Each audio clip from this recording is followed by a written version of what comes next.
Greetings, my fellow units. Now it is time that we consolidate our forces and take over the world. No, don't do that. There's already a bunch of other people already trying to do that. Anyways, what's up everyone? Before the video begins, I wanted to wish everyone happy holidays, Merry Christmas, Happy Hanukkah, Happy Satanic Worshipping Sacrifice Ritual Day, whatever it is you celebrate. I hope all of you stay safe and have a really good time today. I want to give a very big thank you to Lady White Rabbit and all the other guests who were featured in this video. I'll leave links to all their channels in the description so you guys can check them out. Today's story isn't going to be Christmas themed, because I figured every other narrator was going to be doing that today, so here on the Unit 522 channel, we're going to be doing things a little different. I did do a Christmas story video this past Friday, which was pretty good I think, so check that out if you haven't already. So again, happy holidays everyone, and thanks for tuning in. Enjoy.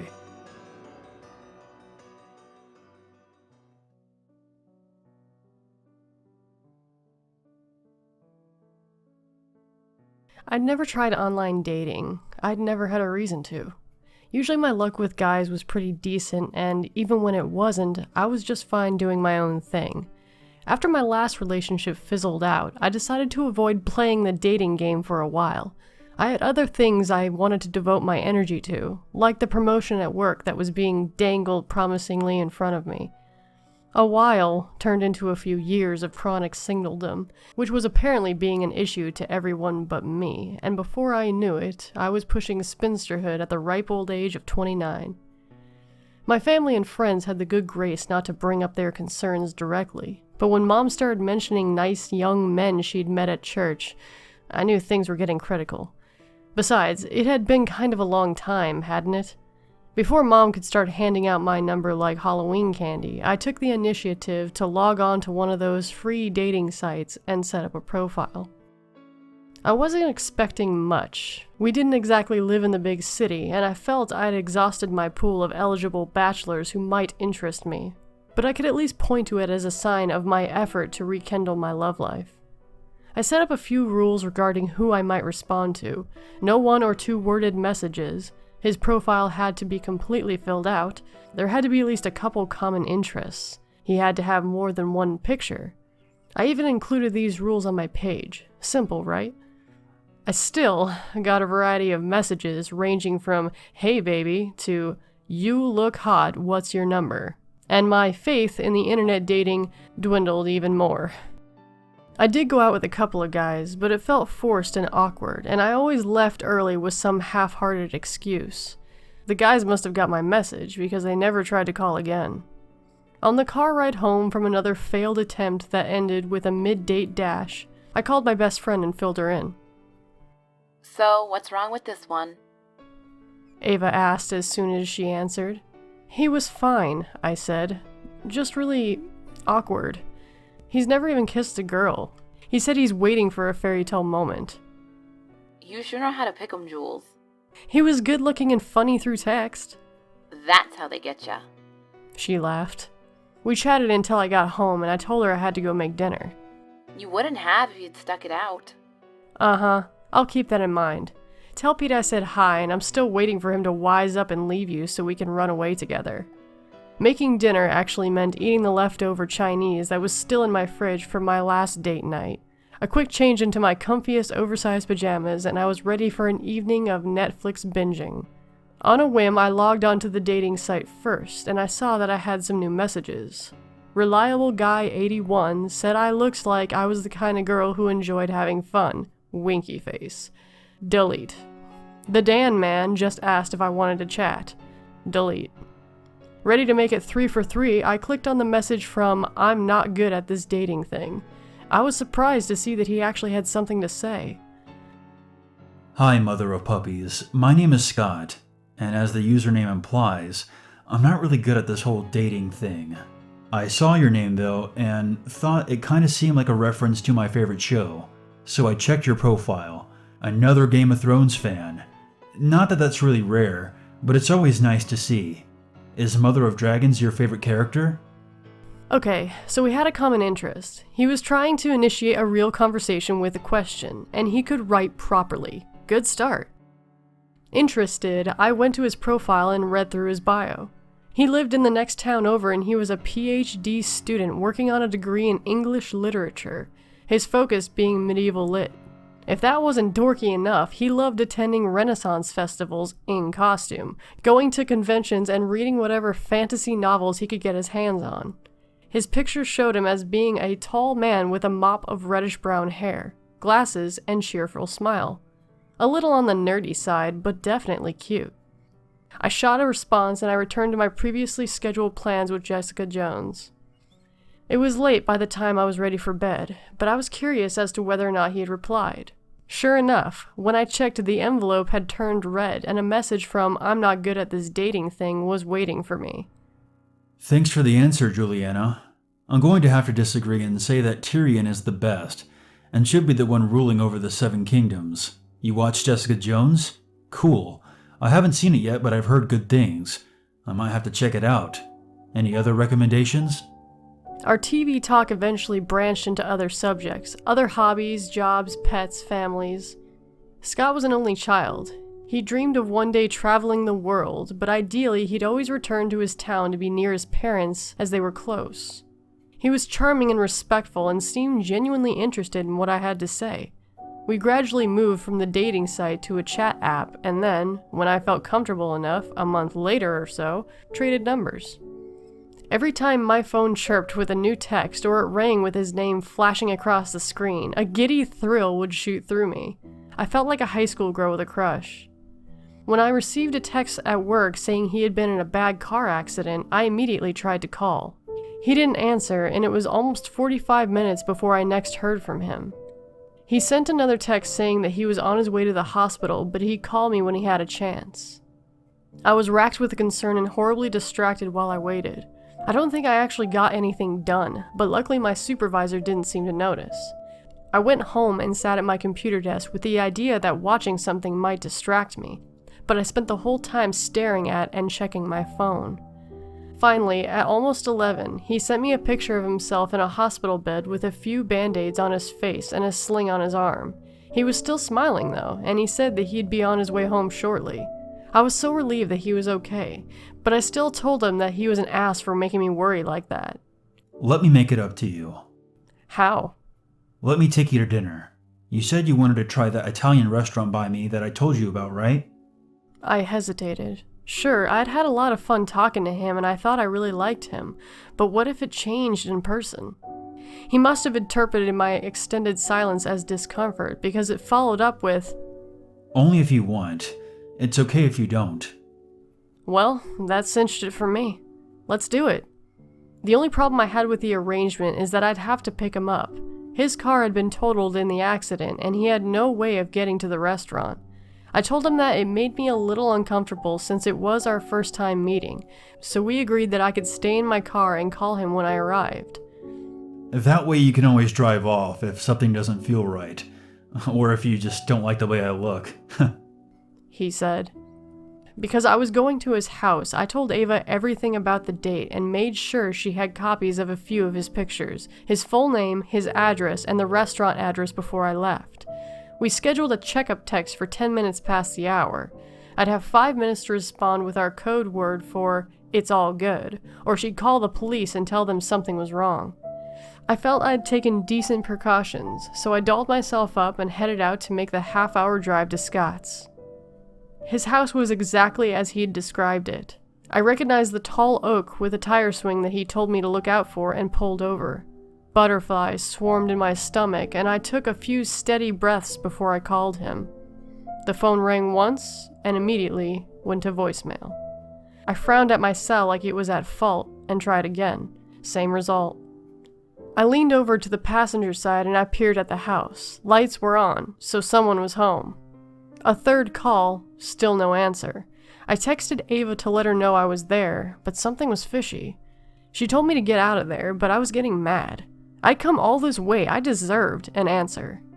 I got out of my car and I marched up to the front door, green like he had said, and rang the doorbell. I heard some voices within and then footsteps. A woman in her 50s opened the door just enough to poke her head out. She didn't look like she was expecting visitors. "Hi," I said awkwardly. "I'm here for Scott?" He told me 35 Maplewood. I think you've got the wrong house. There's no Scott here. As she moved to close the door, I held out a hand. Wait, do you know this guy? She eyeballed me suspiciously as I reached into my purse for my phone. I pulled up a picture of Scott, one in which he was sitting on a kitchen counter with a cat in his lap, and I held it out to her. She was very still. The color in her cheeks dulled to a grayish hue, and she looked from the phone to me, and then back again. Where did you get that? Scott sent it to me, saying it was him. Her voice was choked. Well, I'm sorry, but that's not Scott. His name was David, and he passed away 6 months ago. Are you sure? I mean, maybe it just looks like him. She scowled at me and shook her head. David was my son. I took that picture only weeks before he was murdered. She stopped herself, clearing her throat, and stepped back. Before he was taken from us. Please excuse me. The door was slammed shut in my face. I climbed back into my car, bewildered, hurt, and very confused. I tried to call Scott again, and when that predictably failed, I sent Ava a text that I was on my way home and I'd fill her in later. I even included the code word so she'd know it was really me. The drive was long, silent, and unsettling. Where was Scott? Who was Scott? Why had he made me drive all the way out there to upset some poor woman still grieving for her son? The more I thought about it, the angrier I became. He'd made a fool out of me for who knows what reason, and now he was avoiding me. My usual spot outside my building was occupied, so I was forced to park across the street and stomp the extra distance up to my apartment. As I was unlocking my door, my phone chirped. I dug roughly around for it, yanking it out. A message from Scott. Practically snarling over his behavior, I unlocked the phone to read his text. Thanks for coming and showing me the way home. I'll see you soon. It was followed by a picture of me from only moments before, walking into the front door of my apartment. I held the phone in both hands and stared down at the picture for a long moment. The truth of the situation and the terrible implications didn't sink in right away. It had to be my imagination or something. Things like this didn't happen in real life. At least, not my real life. I studied the picture again. It was definitely me in the same green dress I was still standing in, and that was definitely my apartment building. And it was definitely from Scott. My stomach lurched violently, like it had been pitched over the edge of a tall cliff, and I clawed through my bag to find my keys. I thought getting into my apartment and putting a deadbolt between me and the outside world would bring some relief. But instead, I felt alone in a place that had somehow become too big with too many dark shadows. I turned on every light, my TV, my computer, whatever I had that could illuminate and make noise, and I sat in the middle of my living room praying that my parents would pick up their phone. I almost started sobbing at the sound of my dad's voice. Hey, Julesy. What's up, kid? Can you and Mom come over? There was a short pause. What's up, kiddo? Is everything okay? I couldn't keep from crying anymore. I felt weak and childish, but I was terrified, and at almost 30 years old, all I wanted was my parents. I think someone followed me home and is still sitting outside the building. Is your door locked? I made a sound indicating it was. Good. Call the cops. Now. We'll be there in 5. Do not open the door to anyone except me. Understand? Another affirmative sniffle. It's okay, honey. You're okay. We're on our way. Before the call ended, I heard him say that he was driving. I dialed 911 and repeated my story, tears and all, to a sympathetic dispatcher who assured me she had a car en route. She asked me if I needed her to stay on the line, but I declined. I wasn't in immediate danger, and I wanted to talk to my parents more than a stranger. You still okay? Yes, the cops are coming. So is your brother. We're turning onto your street now, so we'll be there in just a minute or two. It was the longest minute or two I'd ever experienced. I paced from the living room to the kitchen, checked the bathroom, including behind the shower curtain, and made sure both my linen closet and my bedroom closet doors were open. A heavy knock filled the apartment, and I ran to check the peephole. My parents were standing on the other side, their faces drawn with worry, and I rushed to get them inside. Just having them there made me feel instantly better, and I was able to talk them through a Reader's Digest version of my relationship with a man who called himself Scott. My brothers showed up halfway through, Chris with a metal baseball bat and Kyle with his hunting rifle. Dad acted less than thrilled with their choice to bring weapons and made them put them away before the police showed up, but I could tell that it was only because he wished he thought to bring something too. With my family surrounding me, my fear ebbed away more and more with every passing moment, giving way to embarrassment and the gnawing doubt that I had overreacted. It didn't help that when the cops arrived, I showed them the text and explained everything. They told me that they couldn't do anything. While creepy, using someone else's picture wasn't exactly a crime. Neither was taking my picture while I was out in public, and our text all seemed friendly in nature. They advised me to keep a log of any further incidents, left me both of their cards, and promised that they'd circle the block a couple more times that night for any suspicious activity. A less than stellar ending, but if they didn't think it was a big deal, then it probably wasn't. Scott, or whatever his name was just getting his kicks by scaring a stranger. Feeling more stupid than afraid, I was ready to send everyone home with an apology, but Mom and Dad wouldn't hear of it. You're coming to stay with us for a few nights. You think I really need to? Some crazy guy is taking pictures of you outside your home, and you're seriously asking if you should stay somewhere else. Chris asked in that older brother tone that really meant, "What are you, stupid?" While I packed a few days' worth of clothes in my duffel bag, my brothers and Dad went down the street and looked into cars to make sure there wasn't anyone just sitting and watching. When they called up with all clear, Mom and I locked the apartment and left. My brothers followed us in their cars to my parents' house. They made sure we got inside safely before going their separate ways. I apologized to my parents again for causing such a fuss over what was probably just a dumb prank. Pranks are supposed to be funny. That guy is just lucky we didn't find him. We bid each other goodnight and I flopped, emotionally exhausted, into the guest bed. Sleep crowded in my eyes, tugging my lids shut, and I was on the brink of slipping off into peaceful slumber when my phone chirped. I was wide awake again, any trace of weariness chased off by the innocuous sound of an incoming text. I swallowed hard and turned to the nightstand where my phone was resting.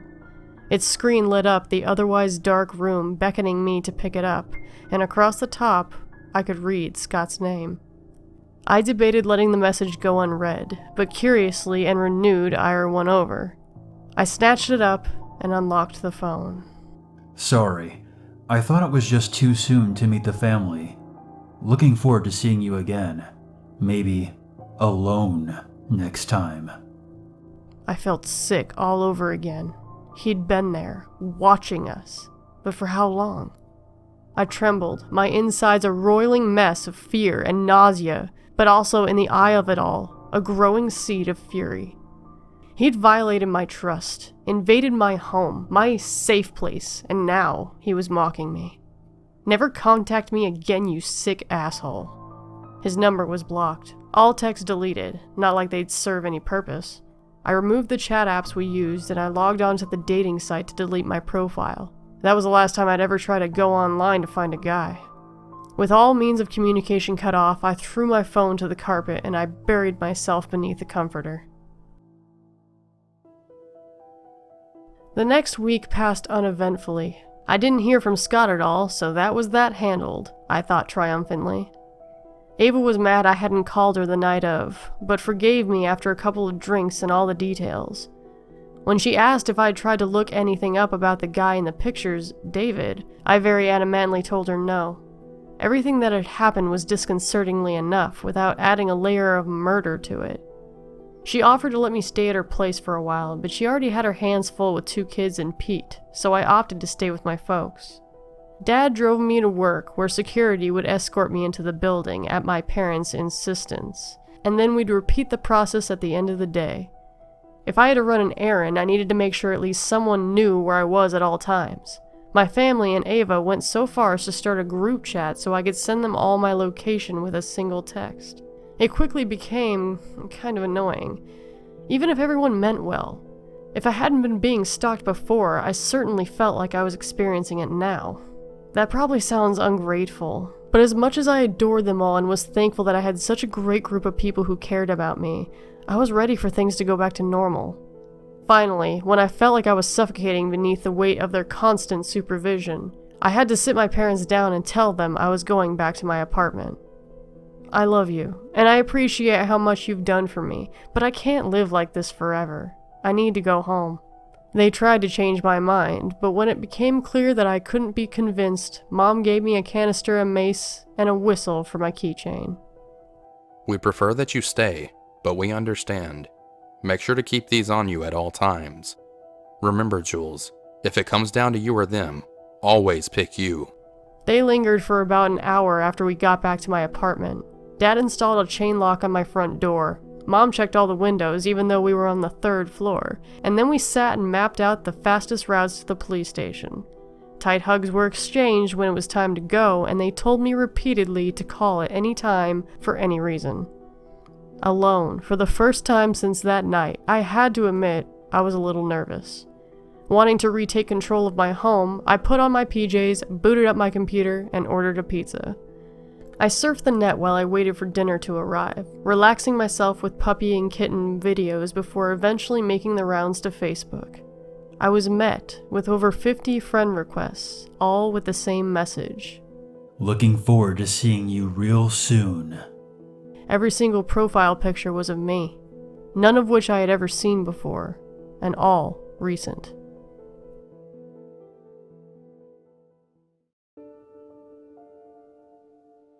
David Schlotsky was 31 years old when he died. He was a PhD student at a state university, loved by many, a tennis enthusiast, and heavily involved in the local theater group, so it was a shock when his girlfriend shot him 3 times point blank in the chest. She wasn't charged with murder, though, or anything for that matter. It was self-defense. Apparently, the beloved only son of Nancy and Grayson Schlotsky was an abusive drunk behind closed doors, and his girlfriend bore the brunt of it. She had all the cuts and bruises to prove it. The night he was killed, Tina said he was coming after her with a knife. She was afraid for her life. She knew where he kept his handgun and grabbed it. She never meant to use it. She had to make a choice, herself or him. So she fired. The knife was still in his hand when the cops arrived. Kyle dug up as much about David as he could after he and Chris arrived at my apartment. I hadn't called them, just texted them both the screenshot of the Facebook requests, and they showed up barely 10 minutes later. I thought about calling my parents over too, but they were worried enough and I didn't want to end up locked in their guest room until they found Scott. The poor pizza girl just about passed out when she found herself blocked into my doorway by 2 strange men openly carrying firearms. They paid her and took the pizza, watched her go into the elevator until the doors had shut and it started to descend, and then they knocked. They were still concerned, but it was far outweighed by their fury. Did you call the cops? Chris demanded once he was inside. When I said no, that based on what I'd been told before, nothing could be done about it, he snorted. You're probably right. It's not like we can get a restraining order against Scott from the internet, if that's even his real name. We don't even know what this guy looks like. So we, and by we I mean my brothers, decided it was past time to take matters into our own hands. It didn't take long to find David's story, even with how little we knew about him, but beyond the headlines following his death, there wasn't much to see. Kyle pulled up his Facebook page and we read through 6 months of hate and hurt that had been left in his wake. The few who were willing to voice their doubts about the circumstances surrounding his final moments were drowned out by the chorus of "Stop defending an abuser" and "Tina's a hero." Kyle tried looking up the girlfriend Tina Astaro next, but she had 0 internet footprints. Knowing that didn't make me feel any better. Well, that went to a dead end faster than I expected. I absently bit into a slice of now cold pizza and stared at David's profile picture. It felt strange seeing a face I had come to know very well on a man I knew nothing about. I asked Kyle to close the page. I didn't want to see that smile anymore. We could go talk to his parents. Chris ventured slowly. This guy's using David's picture for a reason. He sent you to his parents' house for a reason. There's some kind of connection there. And if the cops aren't going to look into it, we need to. I hated that Chris was right. The Schlotskys' number wasn't listed anywhere that our amateur efforts could find. I had at least wanted to call them first and let them know that we were coming and why. But after our search turned up nothing, my brothers said they'd just have to deal with an unexpected drop-in. They called their wives, said that they were going to stay with me for a while, and spent the night on my living room floor, their handguns in easy reach. Unable to sleep and knowing how much a night owl she was, I texted Ava with tomorrow's plans. You guys be careful, you don't know those people. I know, we will. I'm so tired of this shit. Hopefully this will help. Yeah, we'll see. Do you want to borrow Pete? Anytime, baby, anytime. It was easy to act confident and dismissive in my texts, but I felt like a wreck. I doubted our visits the next day would prove useful, and we'd be dredging up a very painful part of their past. It didn't seem fair to make them relive their son's death again when it probably wouldn't even help. I tried telling that to my brothers the next morning, but I was given an option. I could go with them or stay behind while they went. An hour later, I was in the backseat of Chris's Explorer heading up the highway. You're sure it's this one? Yeah. Will you guys wait here while I talk to her? Hell no. At least let me knock alone and explain. This was a delicate situation, and my brothers were anything but. They agreed to let me go up to the door by myself, but they'd be standing outside the car, so it was clear I wasn't alone. Me going inside without them was out of the question. I stood on the front porch for a while, nervous, uncomfortable, and trying to figure out what I was going to say to these poor people, when Mrs. Schlotsky opened the door. What do you want? She snapped. Oh good, she remembered me. My voice wavered and I cleared my throat. I was hoping to talk to you about David. She eyed me with open disdain. Why? You didn't even know who he was the last time you were here. Did you find out and are hoping for some more details to fill your sick little head? What? No, I said in a rush. I think I'm being stalked by someone I met online. He was using your son's pictures. I took it as a good sign that she didn't immediately slam the door in my face again. I just wanted to know if I might have known any of David's friends who might do that. She stepped out of the house and closed the door firmly behind her. From the car, my brothers were watching her with the stillness of predators ready to pounce, but Mrs. Schlotsky didn't seem to notice them. What kind of person do you think David was? I shrugged helplessly. I don't know. I'm sorry, I'm just trying to find a connection. She must have seen something in the defeated slump of my shoulders because she softeningly sighed. I don't care what the report said. My boy wasn't a drunk, and he certainly wasn't running around beating women. I'm sorry, I repeated lamely. I never thought that Tina was any good for him. Sometimes you just know, especially as a mom. I tried to talk to him about it, but David was in love. He was usually so skeptical about people, but never Tina. All traces of softness were gone. I wasn't surprised when I caught her sneaking around behind David's back. Ran into her at the movie with some guy, and she had the nerve to act angry when I told her I was going to tell David. And did you? Of course. That's why the police were so willing to believe her. Everyone was. They said it was a typical lover's quarrel gone too far after he'd been drinking. I didn't know how to make my next question any less harsh, but I just asked her flatly, how do you know it wasn't? Because I know my son. David didn't drink. He didn't like the taste. But everything said he had, problems. Tina said that, and everyone ate it up. People have a funny way of believing things if they're printed in a paper. So the dead guy's mom was sure that he wasn't a monster. No surprise there. Nothing she had told me helped at all. She caught her son's girlfriend cheating with some guy she didn't know. Son goes ballistic, girlfriend ends up killing him in self-defense. He didn't even own a gun. Mrs. Schlotsky interrupted my thoughts. Sorry? Tina told everyone that she used David's gun to do it, but David didn't own a gun. Swords, knives, whatever kind of medieval things he could get his hands on, but never a gun. They scared him. The one she had was unregistered, probably picked up from some other scumbag she was cheating with. Mrs. Schlotsky, I'm sorry to ask, but do you have Tina's phone number? I'd like to speak to her. She hesitated but finally nodded and disappeared back into the house. When she returned, she was carrying a leather-bound address book. Her fingers stroked the cover lovingly. This was David's. He was old-fashioned, Like to keep his things written down. I thanked her after she handed the book to me and flipped to the O's. Tina's name and number were written in big, loopy handwriting that didn't match the rest. I guess she wrote it in herself. Take the whole page. I don't want anything of hers here anymore, Mrs. Schlotsky said. I really am sorry for your loss, I said as I prepared to leave. She nodded, misty-eyed, and held the book to her chest. My brothers demanded that I tell them everything before we had gotten into the car. I told them to shut up and just go. The poor woman didn't need to see us dissecting her story in our front lawn. As we pulled away, I looked at Tina's number again. Something about it struck me as familiar. My heartbeat quickened as cold realization slithered up my spine. Numbly, I reached for my phone, ignoring my brother's questions, and went to the block number section. Tina's number was already in my phone. The screen flashed with a new text notification from an unknown number. I had just enough time to read the message before the preview window disappeared. I wish you hadn't done that. Guys, I said. Go. Drive. Chris looked up at me in the rearview mirror, his brows raised in question. What's up?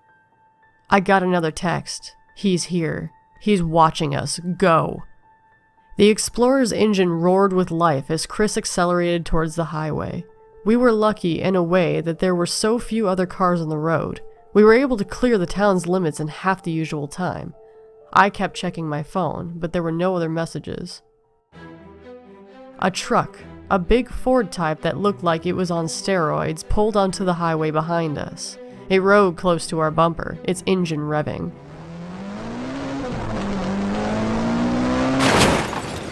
I was jerked forward, stopped only by my seatbelt pulling taut against my chest, and I clung to the back of Chris's seat to steady myself.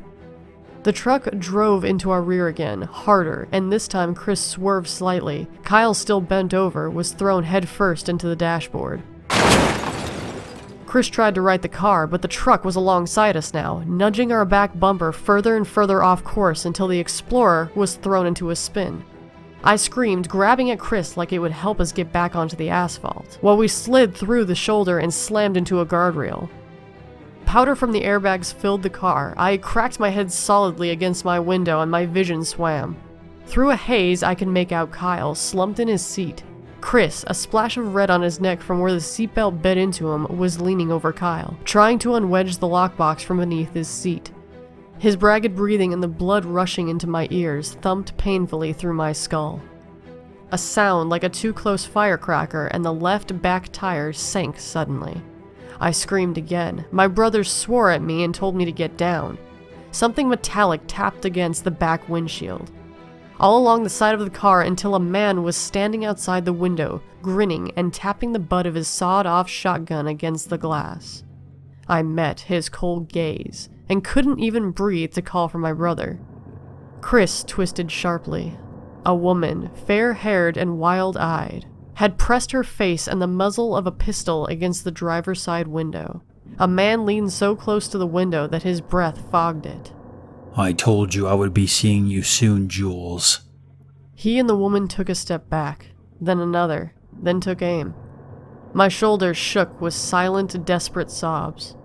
I stared into the black barrel of Scott's gun, and I knew that I was going to die. That my brothers were going to die, and that it was my fault. I'm sorry, I whispered hoarsely to Chris. I was glad Kyle wasn't conscious to experience this. I closed my eyes and I let the tears fall freely. There was a brief blast from the car horn and the sound of squealing tires. I jumped and my eyes snapped open in time to see both a man and woman sliding off the front of a speeding maroon car. It skipped to a halt a little ways down the shoulder, and, as it was thrown into reverse, I noticed a bumper sticker in support of a local theater group.